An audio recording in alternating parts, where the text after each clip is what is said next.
안녕하세요. 식물집사 안혜진입니다. 오늘은 조금 더 이제 식물집사의 레벨을 높이기 위해서 우리가 영양제와 해충제에 대해서 조금 알아보도록 하겠습니다. 이 식물은 영양제를 꼭 줘야 되는 걸까요?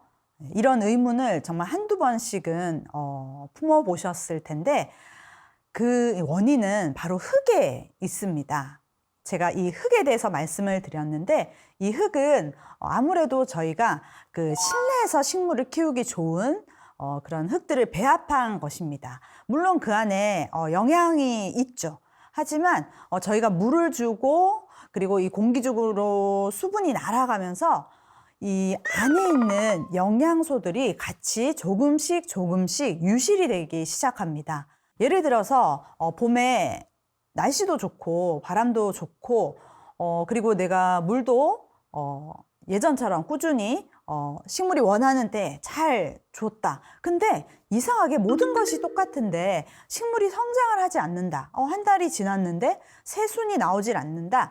이럴 때는 흙에 영양분이 좀 없는 것은 아닌가 한번 의심을 해보셔야 합니다. 여러분들이 영양제를 이제 구매하시기 위해서 뭐 오프라인이나 온라인에 이렇게 정보를 알아보시다 보면 이 영양제의 종류가 어마어마하게 많습니다. 그러면 영양제는 과연 어떤 성분이 들어있고 그리고 우리가 어떤 영양제를 사야 할까요? 영양제의 성분을 한번 살펴보시면 보통 세 가지가 들어있습니다. 첫 번째는 질소, 두 번째는 인, 그리고 세 번째로는 칼륨이 들어있어요. 보통 이 세 가지가 적당히 배합이 되어 있는데요. 그리고 형태는 고체 아니면 액체가 있습니다. 일단 고체는 저희가 사용하기가 조금 편리해요. 왜냐하면 작은 알갱이로 되어 있고 설명서를 읽어보면 뭐 소형 화분이라고 한다면 뭐 10개에서 뭐 15개 이렇게 양도 정해져 있습니다. 고체 영양제를 그 화분 위에, 흙 위에 올려주시면은, 물이 들어가면서 그 고체가 서서히 알약이 녹듯이 서서히 이제 용해가 됩니다. 그래서 흙 속으로 들어가게 되는데요. 이 고체 영양제는 특히 초보자분들에게 제가 추천을 드립니다. 왜냐하면은, 우리가 다른 액체 영양제를 주게 되면 희석도 해야 되고 좀 복잡한데 고체 영양제는 그냥 흙 위에 올려두시고 물을 주시면 되기 때문에 그리고 조금 장기간 길게는 3개월까지 쓸 수가 있습니다. 그리고 액체 영양제도 있는데요. 액체 같은 경우에는 조금 가성비는 굉장히 뛰어나지만 조금 복잡한 과정이 있습니다. 물을 굉장히 많이 넣으셔서 희석을 하셔야 하는데요. 보통 최소한 500배에서 많게는 2000배 이상 희석을 하셔야 돼요. 그러니까 정말 한 10ml의 이 액체 영양제에 엄청나게 많은 양의 물을 부으셔야 합니다. 그러다 보니까 최소한 한 1, 2리터의 뭐 주전자라던가 뭐 물조리개라던가 어떤 그 병이 있으셔야 해요. 그러다 보니까 희석도 해야 하고 그다음에 이거를 또 장기간 보관도 해야 하고 그리고 액체 원액은 거의 길면 뭐 10년도 쓰실 수 있겠죠. 그러니까 이거를 조금 보관할 때도 실온에 잘 보관하셔야 되기 때문에 조금 복잡하지만 효과는 좀 고체보다 조금 더 있다라는 그런 통계들이 있습니다. 그러면 이 영양제에는 대체적으로 어떤 요소들이 들어있냐? 질소 말씀드렸는데요. 질소는 잎을 좀 건강하게 해주는 역할을 합니다. 그래서 잎이 건강하지 않다라는 거는 잎이 누렇게 뜨거나 아니면 잎이 갈색으로 심하게 변하거나 이런 아주 티가 나는 그런 현상이 나타납니다. 그리고 이제 질소만큼 또 중요한 게 인인데요. 이 인은 어떤 역할을 하냐면 보통 꽃이나 열매를 좀 건강하게 피우는데 도움이 됩니다. 자, 마지막 세 번째는 칼륨입니다. 이 칼륨은 뿌리를 건강하게 해줍니다. 뿌리는 사실 식물의 전부라고도 할 수 있고요. 특히 어린 식물을 우리가 조금 빨리 성장을 시키려면 이 뿌리가 뒷받침을 해주어야 합니다.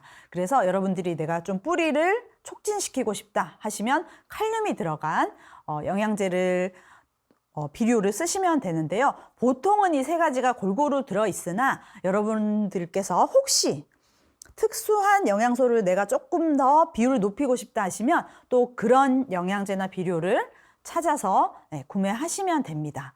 자, 그러면 고체 영양제와 액체 영양제로 이렇게 식물에게 영양을 좀 추가적으로 공급하실 수가 있고요. 액체 영양제는 만약에 물에 탔다 하면 뭐 분무를 해주는 건가 아니면 뭐 이렇게 막 부어주면 되나 이제 헷갈리실 텐데요. 보통은 물을 관수할 때, 물을 줄 때 그 물을 대신해서 이 액체 영양제를 충분히 주시면 되는데요. 고체 영양제는 한번 올려두면 서서히 용해가 되지만 액체 영양제는 한 번만 줘서는 조금 효과가 떨어질 수 있어서 한 2주에 한 번 정도, 한 3회 정도 주시거나 그렇게 좀 기간들을 집중해서 좀 주시는 게 효과를 보실 수가 있습니다. 아무래도 한두 번 이렇게 스치듯이 물이 또는 영양제가 들어간다면 뚜렷한 효과를 못 보실 수도 있습니다. 그러면 이런 영양제는 날씨가 조금 좋을 때 주시는 게 좋고요. 그래서 보통 봄이나 가을, 따뜻한 봄, 4월에서 5월, 그리고 따뜻한 가을, 9월에서 10월에 한 1, 2주 사이에 주시는 게 좋습니다. 그런데 내가 영양제를 주겠다고 또 막 매일 이렇게 관수하시다 보면 과습이 될 수 있으니까 흙이 마르고 나면 한 번 더, 그래서 총 한 2, 3회는 최소한 주셔야 한다는 점을 꼭 알아두셔야 되겠습니다. 자, 그러면은 영양제는 저희가 이렇게 알아봤고요.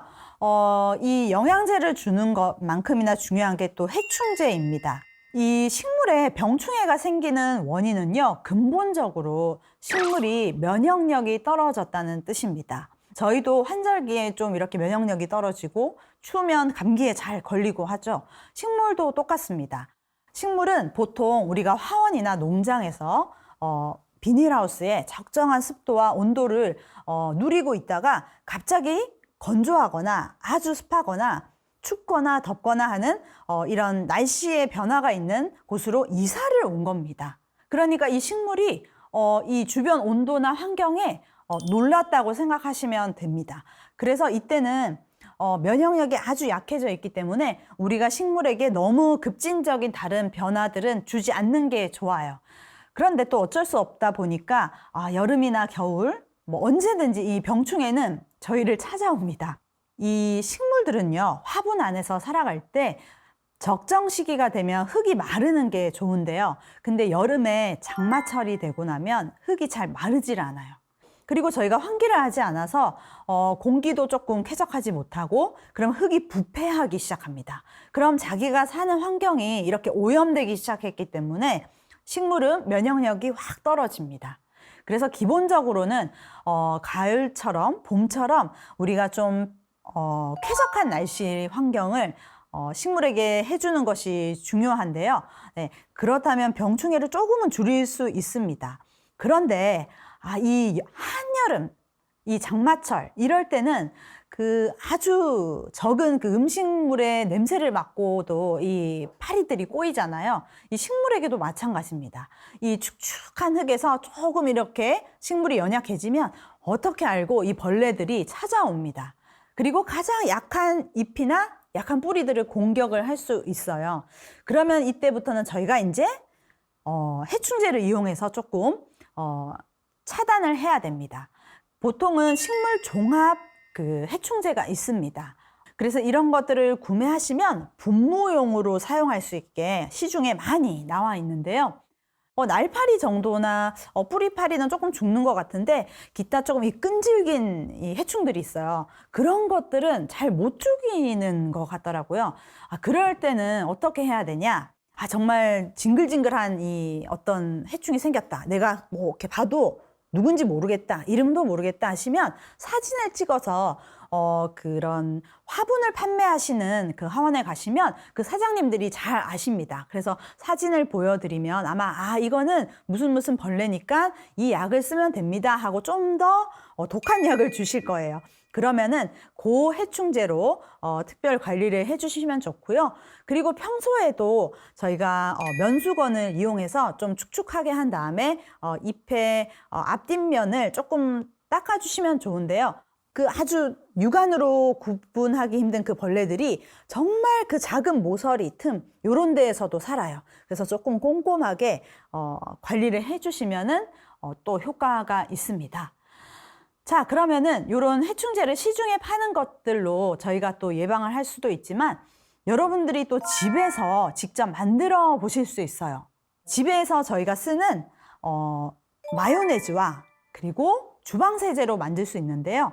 저 같은 경우에는 아주 내가 강력하게 이 해충을 좀 제거하고 싶다 할 때는 10대 1, 그러니까 거의 물이 뭐 10숟가락이라면 마요네즈는 뭐 1숟가락 정도겠죠. 그래서 저는 보통 티스푼 정도로 마요네즈를 조금 짜서 그 제가 분무할 때 쓰는 그 병 있죠. 거기에다가 이제 넣습니다. 그리고 물은 한 1.5리터 될까요? 1리터 정도 될까요?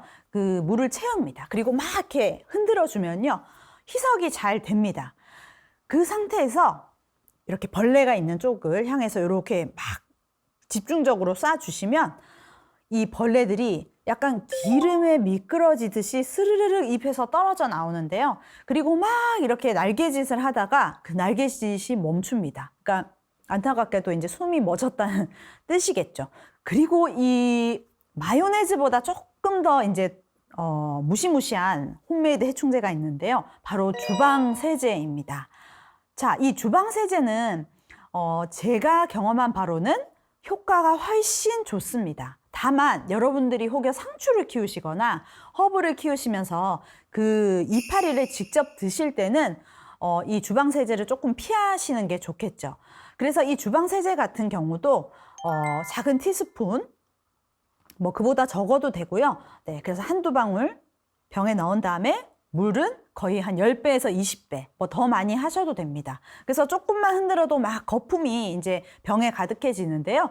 그거를 이제 직접적으로 그 벌레가 붙어 있는 잎에다가 이제 분사를 하시면 마요네즈보다 조금 더 효과가 좋습니다. 이거는 많은 분들이 이미 다 경험하신 사례들이 있기 때문에 여러분도 한번 해보시면 아마 깜짝 놀라실 거예요. 그런데 그만큼 이 주방세제가 굉장히 독하다라는 거를 또 아셔야 되겠죠. 그래서 그렇게 식물을 직접적으로 해충제를 맞게 하셨다면, 그리고 특히나 그거를 추후에 섭취하실 계획이 있는 식물이라면은 하루 이틀 지난 후에 샤워기로 또 깨끗하게 잎을 한번 저는 이렇게 샤워해 주시는 것을 좀 건강을 위해서 또 추천을 드립니다. 그래서 이렇게 마요네즈와 아니면 주방세제를 물에 희석해서 해충제를 따로 사지 않고 집에서도 이렇게 이용하실 수 있다라는 또 팁을 알려드렸습니다.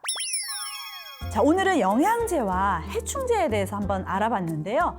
자, 다음 시간에는 저희가 식물을 번식시킬 수 있는 다양한 방법에 대해서 한번 또 알아보도록 하겠습니다. 네, 저는 식물집사 안혜진이었습니다.